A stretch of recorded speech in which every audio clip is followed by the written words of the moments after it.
तो आज हम लोगों का सेकंड वीडियो है और मैं हूं हर्ष, पेट डॉक्टर्स का फाउंडर। आज हम लोग की टॉपिक है वैक्सीन्स। आज हम लोग बात करेंगे वैक्सीन्स पे।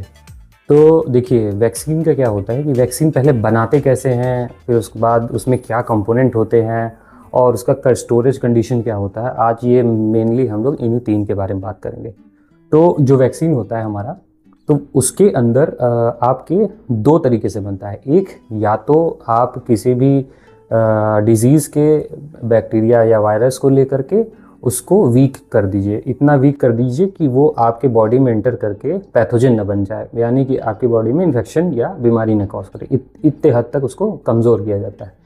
या दूसरा, जो वायरस या बैक्टीरिया होते हैं उनके कुछ एक स्पेसिफिक प्रोटीन्स होते हैं, उन प्रोटीन्स को हमारी बॉडी आइडेंटिफाई करती है। अब बात करते हैं इसके स्टोरेज की। वो सबसे ज़्यादा स्टोर किए जाते हैं हमारे कोल्ड चेन में। अब वो कोल्ड चेन क्या होता है? कोल्ड चेन देखिए, एक होता है आपका कि आप एक इन्वायरमेंट ऐसा क्रिएट करें जहाँ पे एक स्पेसिफिक 3 डिग्री से लेके 8 डिग्री तक का टेम्परेचर बना रहे और उसी में वैक्सीन हम लोगों का स्टोर हो। देखिए, वैक्सीनेशन को हम लोगों को फ्रीज भी नहीं करना है, कि ये नहीं कि एकदम आइस में डाल दें, एकदम बर्फ़ की तरह जम जाए वैक्सीन। और दूसरा, हम लोगों को उसको 8 डिग्री के ज़्यादा हीट पे नहीं लेकर आना। मतलब ऐसे नहीं कि हम लोग ऐसे हाथ में लेके घूम के जेब में रख के ले आएँ और वैक्सीन लगा दें, या ऐसे खुला रखा है, डॉक्टर आए वैक्सीन निकाले डिब्बे में से लगा दे।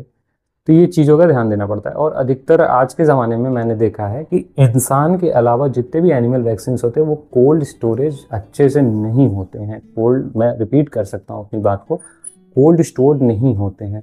हम लोगों को दिखाने के लिए या बताने के लिए ले आकर के हम लोगों को सामने एडमिनिस्टर कर देते हैं कि कोल्ड पैच में लेकर आके, लेकिन जो उनका supply end to end supply होता है वो कोल्ड स्टोरेज में मेंटेन नहीं होता है। तो हम लोग, खैर पेट डॉक्टर्स हम लोग की ऐसी कंपनी है कि हम लोग डायरेक्ट वैक्सीन्स को एक स्टोर हाउस में रखते हैं, ले आके डायरेक्ट कोल्ड स्टोरेज मेंटेन 100% रहती है।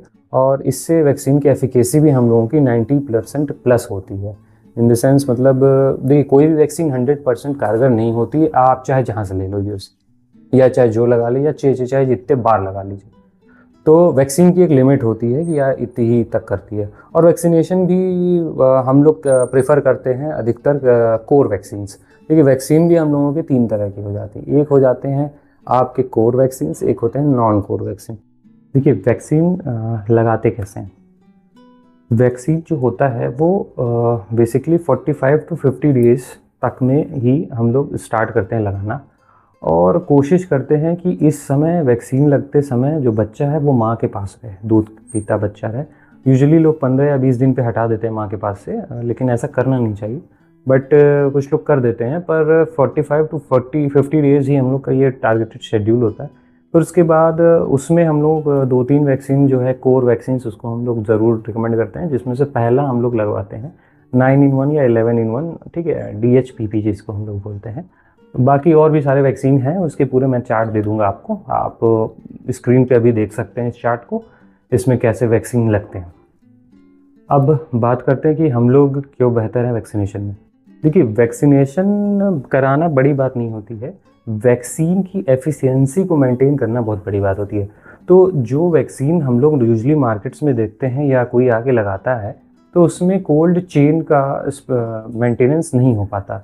बट हम लोग की कंपनी क्या करती है कि डायरेक्ट कोल्ड चेन पूरा एकदम 100% एफिशिएंसी के साथ मेंटेन करके रखते हैं, और उसी हिसाब से हम लोग वैक्सीन्स लगाते हैं कोल्ड स्टोरेज वाले। और उसका प्राइस भी जेन्युइन रखते हैं, जिससे कि हर एक एनिमल को वैक्सीन रीच आउट करे और एक स्पेसिफिक डिजीज़ ब्रेकआउट ना करे। क्योंकि ऐसे कई जगहों पे देखा गया है कि जैसे कैनाइन डिस्टेंपर ही हो गया, पार्गो ही हो गया, ये डॉग टू डॉग बहुत तेज़ फैलते हैं। तो अगर एक जगह किसी स्पेसिफिक डॉग को हो जाता है तो वो दूसरे डॉग में ट्रांसफ़र या ट्रांसमिट होने में ज़्यादा समय नहीं लेता। और भी कोई जानकारी अगर आपको चाहिए होगा वैक्सीनेशन रिलेटेड, तो आप हमसे ऑनलाइन कंसल्टेशन कर सकते हैं।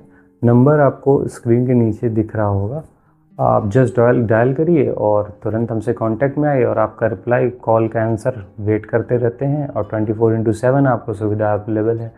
अब जब मन करे तब हमसे आप कोई भी चीज़ पूछ सकते हैं। ओके, सत श्री अकाल, शुक्रिया, धन्यवाद, नमस्ते।